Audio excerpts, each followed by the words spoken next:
Welcome to Gabe's Cave. I'm Marty, your host today for a spectacular Wednesday Meet the Artist episode. But before we get into that, let's thank our sponsors, RPG Hiring, rpghiring.com. If you're interested in a new career in the state of Arkansas, anywhere in the country except New York, really, we can help you anywhere you want to go. Also, Comic Shield, comicshield.com if you're interested in shipping comics and now cards. Comic Shield makes phenomenal card shippers and everything else. So I see great things coming from them. And so, yeah, we appreciate all of our sponsors. And let's just talk about today's topic. I got a special guest today of Meet the Artist. We actually had, a few weeks back, we had a chance to make an appointment with you, and I know you didn't. Your work held you over, and we couldn't get it done. But we appreciate you jumping on board with us and joining us in our adventure. This is Jason Christner. Thank you, Jason, for coming on board. Thank you for having me, Marty. How's everything been going? Can't complain whatsoever. Nice to finally get in touch with you and talk to you a little bit tonight. How long have you been doing art? I started when I was real young, but I kind of got away from it as I, became an adult, got married and had kids and all that fun stuff. Got back into it within the last few years as my daughter started drawing for herself. She found some of my old sketchbooks, so it became a learning tool for us to go back and forth and just throw ideas back and forth. And I started posting stuff on social media, and it just kind of spiraled out of control from there. And I've been back at it ever since, doing shows, doing stuff for Upper Deck and Marvel, and just kind of enjoying where it takes me. You hope one day maybe it'd be something full time? It'd be nice. It's not something that I kind of hang my hat on. It's fun to do. Yeah, I would definitely, I ain't saying think twice, but you have a career, and apparently you're pretty good at it, I would say. But art is, I got a brother-in-law that is phenomenal at art. My wife was really good. My daughter-in-law is an amazing artist. Our whole family loves art. And so it really, if you look behind, I don't know if you can see behind us up here or not, but we have a lot of original art in our family, and really got us into doing what we do here with the artists and the cards and stuff like that. And it was a way that we wanted to be able to give back and promote. And so really how we got into it too. I mean, there's other things that got us in it, but when we started the cave, we wanted to make sure that we included the artists along with us. So we definitely are glad that you come on board. So tell us a little bit about you. This episode is Meet the Artist, and so tell us a little bit about yourself. All right, so I'm somebody who wears a lot of hats. I'm in my 40s at this point. Like I said, the art is kind of a side gig that's turned into a little bit more. Been in the car business for about 15 years. Married, couple kids, and both my kids are into the art as well. Their tastes are a little different than mine. It's definitely they like a lot more of the anime style, whereas I focus more on like the realism. But it's been a nice contrast to have that there. Yeah. Yep, completely blanking on what to say right at this moment. But that feed me some questions here, Mark. All right. Well, let's talk about your kids. How old are they? I'm blessed with a soon to be 17-year-old daughter and a soon to be 13-year-old daughter. So I'm living that life of having teenagers in the house. And trust me, they know everything, and they will tell you about it. I would say, do they think you're stupid yet? But that's probably past, and they're already thinking you're pretty smart by now. And they don't think the dad knows anything until life comes up and kicks them in the rear end a little bit. Now they're both good kids. They're both advanced students, athletes. They're doing everything right in life, so must be doing something okay for them. So you said you live in Ohio. How far are you from like Cleveland or somewhere around that area? So for whatever reason, us in Ohio, we only give people distances as far as how many hours it is from a city. I'm in the northeast part. I'm about an hour south of Cleveland. Akron's a lot closer. Real close to Canton, where the Football Hall of Fame is. Okay. I've been to all those areas actually. Darren was a American soapbox derby racer in Akron, Ohio, Okay. and won when he raced when he was 8 and 9 years old and won the state and went up to the world championship in Akron, Ohio when he was young. So, and didn't win, but we went to, there's 400,000 contestants worldwide, I believe, and only 400 made it. Yep. And so I thought that was a big accomplishment. It is. It's definitely an accomplishment. So you're familiar with the area then. You'll know that there's not a ton of stuff up this way, aside from, the football hall and the rock hall and stuff. Our sports teams are horrible usually. So not a lot to be thankful for there. Ohio State, they're pretty competitive every year. Yeah, but they're kind of isolated here. They're way down south in the state, whereas we're up here in the north. Right. We're stuck with the Browns for better or for worse. I hear you. I have some friends up in Cleveland that work with our company that we know pretty well. So your daughters both draw. So yep. I'll tell you what we plan on doing in season 5. We are going to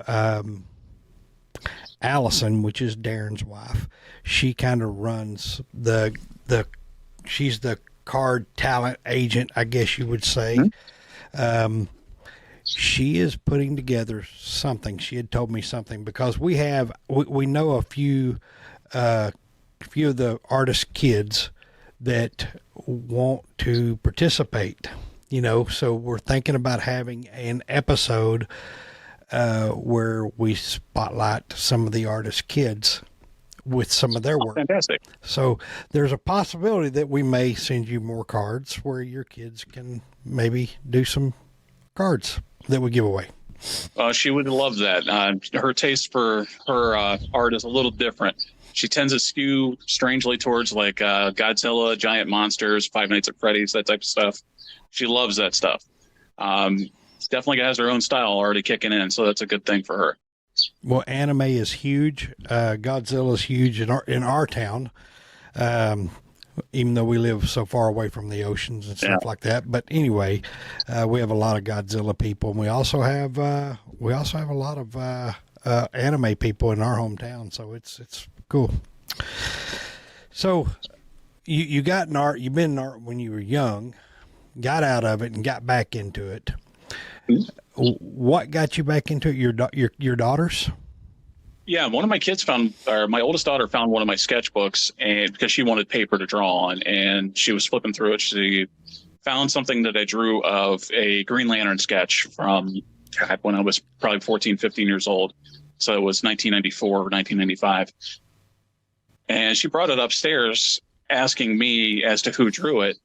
And I told her, well, it was me. I drew this. And she called me a liar at that point because I hadn't drawn anything in a long time. So I started drawing something that she suggested, and then she did her own take on it. And it became a teaching tool back and forth. And she was able to just kind of grow from there. And it really got me to have that passion again for drawing. And I really haven't stopped since. And it's opened up some pretty unique opportunities. And it's been a nice change of pace. It's a good stress reliever for me. My wife says it keeps me up the street. See, I like to build to keep my mind occupied too, off my work and stuff. So you I know it's bringing bonding time definitely between you and your daughters. So that's definitely amazing.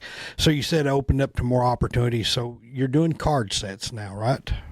I'm on my 7th set now for Upper Deck. I did a couple for Warner Brothers for Crisis on Infinite Earths and Lord of the Rings. I've done some pinup work for some independent publishers. I did some stuff for some bands that I really enjoy. It's been a fun experience. So do you do commissions? I do, yes. I've been doing those for a while. Do a lot of sketch covers. People seem to like the realistic style that I do on a sketch cover. So that's been a huge thing for me within the last couple of years. So do you, that's what I was going to ask when you said a Green Lantern earlier, that your daughter found a Green Lantern sketch. Were you into comics? I was. During the 90s was a perfect time to get into the comic scene. And you had the speculator market, which was kind of huge at the time around the, Death of Superman. You had the Emerald Twilight Saga and all that stuff going on all at the same time. So, having a couple local comic shops, I had a ton of books at the time. Went to a lot of conventions at the time and was able to build up a nice little collection. You tend to be a fan and start drawing your own stuff too. That's cool. That's really cool. I was into comics when I was younger, especially during Star Wars when they came out, and I remember buying all those and kept just about every one of them. They were reader copies. They've been all damaged up and stuff like that. And we owned a hobby shop, sports cards and hobby shop when I was young. Me and my wife, and ended up having comics and toys and stuff like that, and ended up just shutting it down. And I'd gotten into a different career and ended up just putting everything up, not selling it all, just putting it up. And then Gabe came around and all this started happening, and just brought the comics back out in me, and it's been something fun that we've done as a family ever since. So it don't take much. It don't. Well, let's talk about what you do, the characters that you're probably what, late 30s? I wish, man. I'm pushing 45 this coming August. So. Okay. Well, I was looking at your characters and I was thinking, well, you're definitely a late 80s, early 90s kid. Oh yeah, absolutely. So, what made you? Because we hear all kinds of stuff about our card sets versus other people's card sets, other companies' card sets. We think, and we have a collection. Darren and I have bought several other card sets, sketch cards, which we call them art cards because these is artwork, not a sketch. But we have a tendency of saying that, man, y'all do so good. The artists do very marvelous work is what I can say. They do marvelous work on our cards, and I don't know if it's just because we give them freedom of range. So what made you decide to do these? What kind of mediums do you use? And let's go from there. For that set, I chose to just do movie characters that I enjoyed. So I just picked, the 15 characters were random. Obviously, the 4 turtles are going to be in there. They kind of count as one. Took some suggestions from my families as well as to see what they would want to have drawn, and just kind of took it from there. Like the Dark Knight movies, I thoroughly enjoy. I could watch those to no end. My wife is huge into Wonder Woman and Harley Quinn, so I had to have those in there. For me, my character is Cap. I have a huge collection of Captain America stuff, artwork, figures, all kinds of different stuff. And for me, the MCU has been a pretty big thing as far as artistic influence too. I love the costume design style, and I've got some other stories that go into that later on. And of course, you got to have 1980s influence in there with RoboCop and Terminator. Both are classic movies that I thoroughly enjoy. Oh, sorry about that. Enjoying a little bit of outside time while I can. Absolutely. So I wanted to just kind of handle my or draw through some of my favorite characters from there. And what I use for these is this is mostly just marker.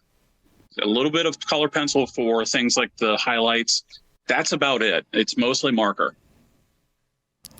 Well, they're all amazing. The colors on them and the shading on them is, like the turtles, the shading on them are just unreal. It's really, really neat. You do a marvelous job.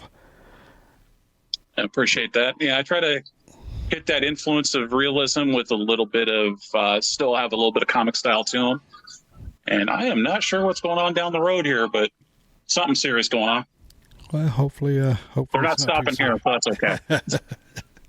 That would be. They're not here for me, so I think we're okay there. But yeah, I try to do a little bit of a combination of realism as well as still maintain a little bit of comic style, and just wanted to draw some stuff that I really enjoyed character-wise. So you say you do Upper Deck sports cards? Do you do a lot? Not for sports cards. Right now, I'm finishing up a run of 7 sets of Marvel. So each one has a different theme to it. Some will be more geared towards certain teams. I'm not at liberty to discuss certain things about it, Sure. but yeah, I've been very lucky with that. I got a great relationship with Upper Deck and Marvel, and that's been a lot of fun to get to draw some of the characters that you grew up with and that you love, and they pay you a little bit for it too. It's always a nice catch, but it's not what it's about. It's just having my stuff out there is fantastic. Never thought I'd see that happen.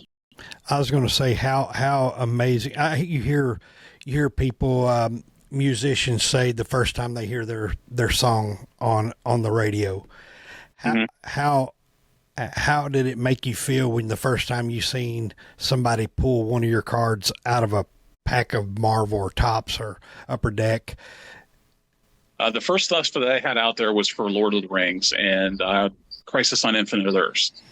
It took almost 2 years to release because it was done during COVID, and we all know how things got delayed during that. And somebody started pulling my cards, and I started looking at where they were coming from. I saw them start to pop up on eBay, and I started noticing things were like in Hong Kong, or, I saw a couple that were in India or the UK. It was just pretty wild to me that my stuff was ending up all the way around the world. So it's a pretty cool feeling, not going to lie. Yeah, it's for us. Our goal is to try to provide, banners and things for artists, because we actually have a big picture down the road.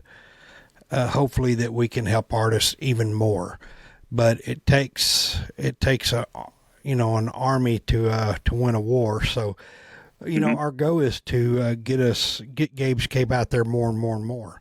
A lot of people don't realize this, but we've never made $1 off YouTube. Everything we do is strictly to give back to the community and to help artists. So it's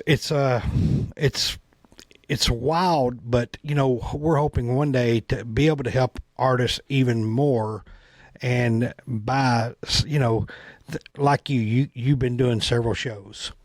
You don't have a banner yet from Gabe's Cave, right? No, not yet. I just actually approved the artwork to have my first one sent to me. Well, hopefully, one day you'll be popping that up in shows and representing us, and we appreciate it very much. But it's what we're hoping that, all over the world. We have artists all over the world now, and it's really amazing to see people sending us pictures with their displays and setups and stuff like that representing Gabe's Cave. It's something that we take a lot of pride in, and hopefully one day we'll continue to give back even more to the artists, because we have several artists that are dear friends of ours. That they're in this industry full time, and there's not a lot. I mean, if they're not doing this, if they're not drawing, they're not making money and don't have the benefits and stuff like that. So we're hoping one day that we can help bring something to the art community and make it even better for them. So we definitely it's an incredible program. I'm very happy to be part of it. It's an incredible thing that you guys are doing for a lot of these artists, giving them a lot of exposure that they might not be able to get anywhere else. Well, we hope we can continue doing it. We sure are planning to. We're glad to have Allison back in the picture. She took a break, but we're glad to have her back in the picture. She does phenomenal with the artists and getting them booked and stuff like that. So we're grateful for that. So you do a lot of commissions. So you're pretty much open for commission at all time, or? Pretty much, yeah. I think starting next month, I'll be really opening things back up. I took most of this year off from commissions and shows just because I was so overwhelmed with other things going on. But starting in mid-August or so, things will open back up and be able to hammer out some artwork before the year's out. Well, I have your card here. So are you mostly on Facebook, Instagram? Or what either Facebook or Instagram, either one. It's the exact same name. Will get you where you need to go for that. It's Art of Jason Christner. It'll take you up there. Well, we'll have that in the description of the video for sure. Well, is there anything else that you would like to say or talk about, or? You guys are doing a great thing, and definitely is appreciated. It's great to have this exposure for artists. It's always nice. Hopefully I'll be able to do a little bit more for you guys in the future, be it whatever you need, covers, whatever. I'm always open. I'm always willing to listen to ideas and kind of take it from there. Have you got to do any comic covers or exclusives for any comic book shops or anything like that? Not yet. That's something I do want to cross off for my next year, for 2024. It's not something I've really pushed for, but it's something I want to check off of the list of things to do. Absolutely. Well, we've definitely introduced some artists to doing some of those, so it's maybe that will happen one day. We will see. Well, Jason, I really appreciate you coming on board with us and sitting down and doing the interview with us. Before we go, I will go ahead and say, you don't forget about Gabe's Cave After Dark with Uncle Nasty and Kay Hizzle, I believe what it is. Kay Hizzle. Anyway, she's one of our local. She became part of our family. She's one of our local customers that has just been a big part of Gabe's Cave here locally. She's always showing up to everything, and she's joining the crew with the staff with Uncle Nasty on Gabe's Cave After Dark on Thursday nights. And besides that, look forward to having DP's Food Truck Park. It's getting closer and closer. It's going to be a lot of fun. Comedy hours, live music, food trucks, just all kinds of good stuff that's right next to Gabe's Cave. That's really going to be a big part of it. So with that all being said, thanks again, Jason, for joining us on this episode of Meet the Artist, and look forward to meeting you in real life one day down the road. Absolutely. It's been a pleasure. All right. Well, thanks a lot, everybody. Y'all have a great day. Bye-bye.